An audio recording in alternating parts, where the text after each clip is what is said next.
The Shenzhen Metro admits to significant losses. With so many security personnel for such a short distance and 2 checkpoints, really necessary?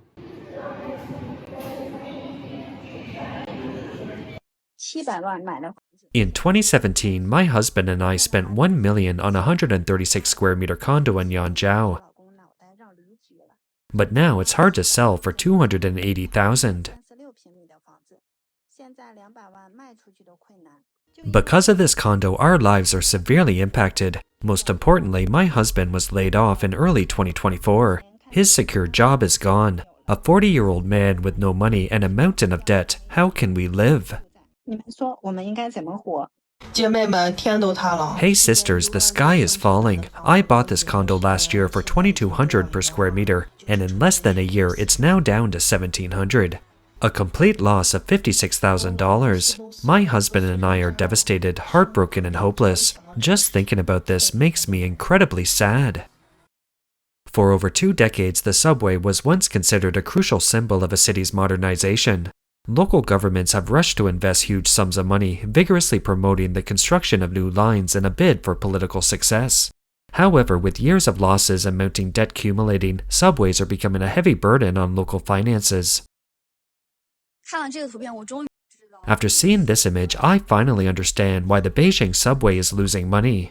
7 security personnel for each checkpoint. Each station, assuming at least 4 exits plus other ticketing services, requires at least 30 people per shift. 2 shifts a day, that's 60 people, including those on break, that's 84 people. With a total of 646 stations, a conservative estimate of 55,000 people, assuming a minimum wage of $28 per person per day, and just accounting for security personnel costs, that's $1.55 million per day. Daily passenger volume is 6.2 million, 70 cents per person. That's $4.35 million in revenue, with over 30% of the costs going to security. Add to that the cleaning, drivers, customer service, maintenance equipment, and lost electricity costs, and it's no wonder they're not losing money. The subway struggles to achieve profitability primarily due to its prohibitively expensive construction. Shanghai Metro Line 19, for example, cost a staggering $280 million per kilometer, far exceeding the average cost of other lines. Furthermore, unplanned expansion and persistently high operating expenses are also significant contributors to the losses. So the question is, if it's losing so much money, why is subway construction still going on like crazy across the country? The underlying reasons are as follows. First, their business logic is to use the housing market to support the subway. For the past 20 years, subway companies have played a game in the real estate business rather than in the transportation sector. They build subways first, driving up land prices, allowing developers to develop real estate, and then use the proceeds from condo sales to offset the subway's losses. Shenzhen Metro's ticket sales revenue in 2022 was $500 million, but it earned $2.2 billion from real estate sales. To put it bluntly, Shenzhen Metro is essentially a real estate company, with subway development as a sideline. The same is true for Wuhan Metro, with real estate revenue reaching $760 million, while ticket sales only $440 million. These subways are telling us quite bluntly that our subways aren't relying on fares at all, building subways to sell the condos. They're using uncertain future housing returns to offset current certain operating losses. The blogger explained that in addition to these, subways also generate revenue from ancillary businesses, such as advertising and property management, which also account for 10 to 15% of total revenue. However, with the onset of the real estate downturn, the subways have been severely impacted, and their business model is inherently centered around real estate. Currently, the Shanghai Metro is implementing layoffs, with the first wave of employees affected primarily being middle-aged employees in their 40s and 50s.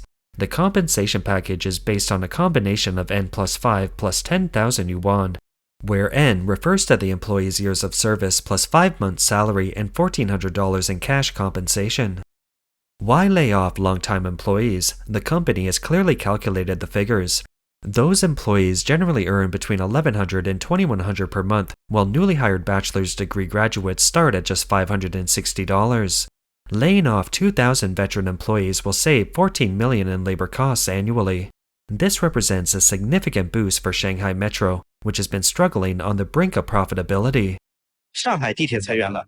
Shanghai Metro has laid off employees. The compensation package announced for employees leaving before the end of this year is N plus 5 plus 10,000 yuan.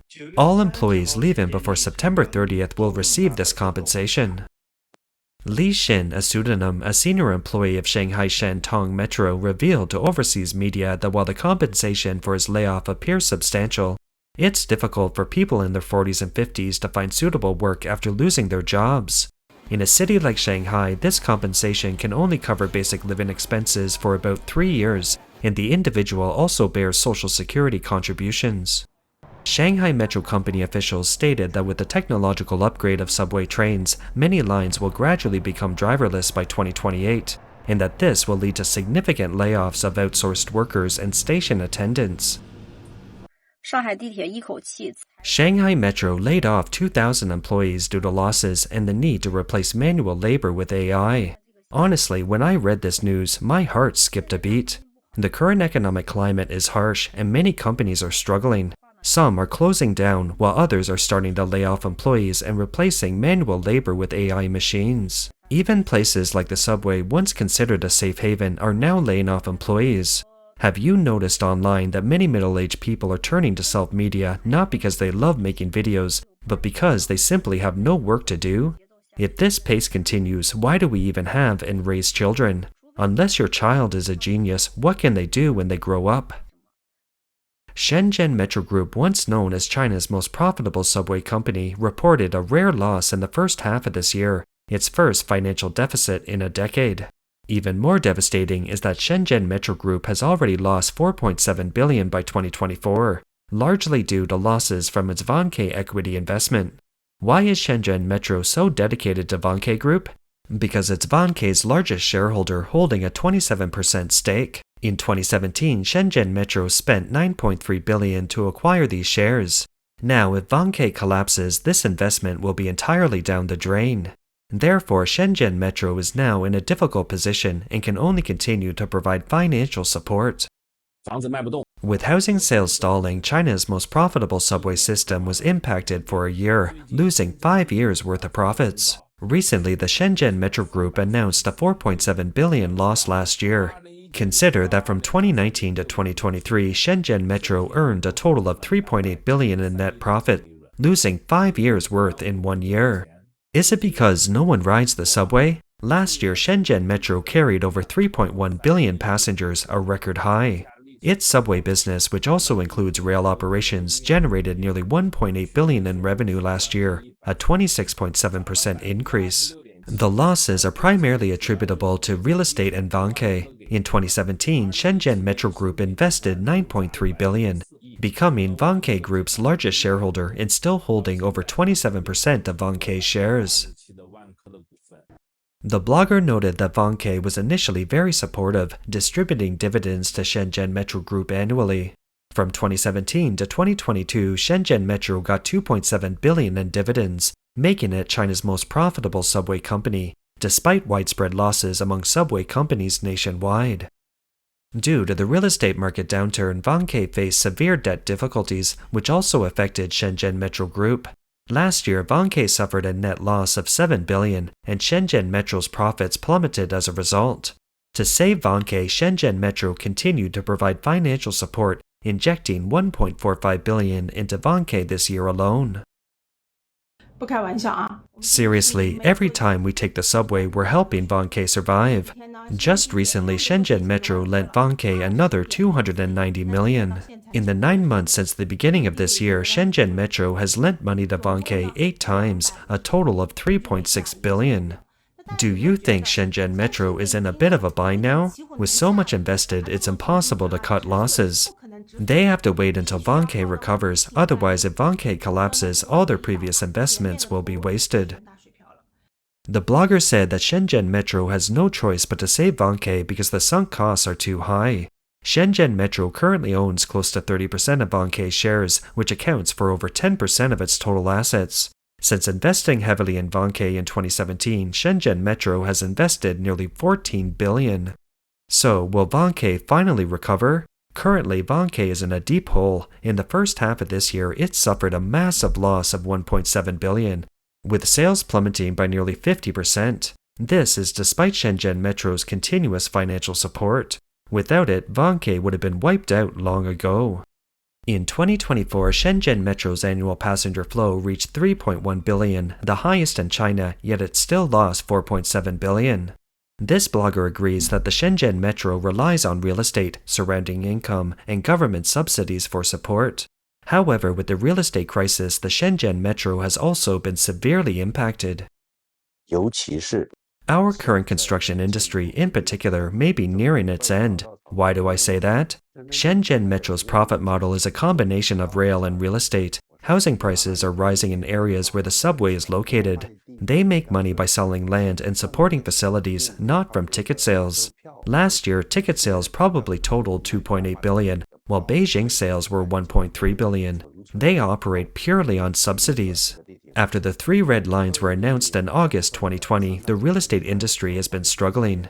With the implementation of the policy on January 1, 2021, housing prices have continued to fall, resulting in fewer and fewer properties being delivered and land auctioned. The subway's revenue used to come from several sources, but now it's limited to ticket sales and some commercial leasing, resulting in a 4.7 billion loss. This makes one sigh with emotion. How did the subway, once considered a symbol of urban modernization, become a money-grubbing beast? Because the subway, the most quintessential example of advanced infrastructure, was a gamble from the outset, a bet that the housing prices would never fall, the economy would always experience rapid growth, and debts would never have to be repaid. Take Foshan as an example. Many people have probably wondered why subways are so often built in uninhabited areas. Foshan has a population of nearly 10 million, with no shortage of passengers, yet Foshan's Metro Line 3 deliberately bypasses Ronggui's 200,000 person community, and instead heads to the deserted subways to serve a new residential project. This bet on continued housing price increases has resulted in a citywide subway occupancy rate of less than 10%. They have relied on massive government subsidies for a long time. However, the city lost over 14 billion for 2 consecutive years, even with the subsidies. The blogger noted that Chongqing's subway system was only 13 kilometers in 2005, and by 2024 it had reached nearly 500 kilometers. This forward-thinking strategy bet on rapid economic growth, a growing population, and the continued expansion of urban areas. The result? The Baishan-Tonglian line with the lowest passenger volume only saw 19,000 passengers, while maintenance costs are staggeringly high.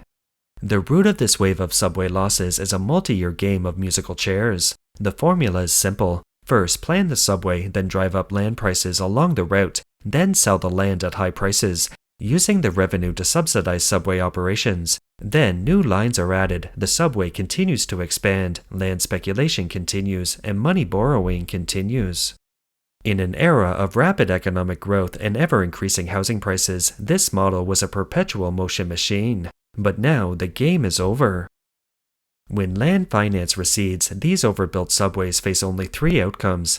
Either they raise ticket prices to survive, like Hong Kong, where a subway ride costs $3, or they are shut down and demolished, following the example of Zhuhai, where a $420 million tram system was ultimately shut down and demolished due to chronic losses.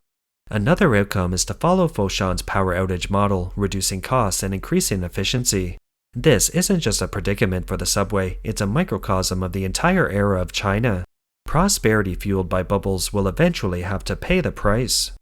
When the housing bubble bursts, it's not just the subway companies that suffer, many ordinary people suffer as well. Some people buy homes only to see prices plummet, their assets shrinking instantly, and many with their down payments wiped out, their hard-earned savings vanishing overnight. Buying a house in Shenzhen in 2020 was the worst decision we ever made. It cost us another 20 years of struggle. I remember back in 2020, Shenzhen's housing prices were skyrocketing, changing daily. It felt like a day's delay would have meant paying an extra 20,000 or even 30 to 40,000. We were so happy when we bought the condo, but now we're so desperate and suffocated. After just 5 years, the prices dropped by $280,000. My husband and I both come from rural areas, no background or resources, no support, just an ordinary family. We worked hard every month, saved money, and often worked overtime until the early hours. We accumulated our hard-earned money bit by bit. Then we became the fattest leaks to be ripped off. I sold my condo and lost $160,000 in less than 3 years. I listed it in June, considering the orientation and floor plan, which were the most expensive at the time. I listed it at the average price currently on the market, assuming it should be sold. Then I contacted about a dozen real estate agencies, large and small, near my home, and listed it with all of them. Some smaller agencies were particularly ruthless, listing my property for $11,000 or even $14,000 less than I offered them, just to attract traffic. Even then, no one came to view, let alone inquire about the price. The blogger said he had no choice but to lower the price, and then slowly buyers started to come to view it, and finally the deal closed. The remaining money from the sale was just enough to pay off the mortgage. This means his $86,000 down payment, $58,000 in monthly payments over the past few years, and $16,000 in finishes, a total of $160,000, are all gone. Selling the condo to cut his losses should be a joyous experience, but he wasn't at all. He felt a mixture of emotions. That's all for today. If you enjoy our content, please give us a thumbs up, subscribe, leave a comment, and share it with a friend. We appreciate your support, and we'll see you next time.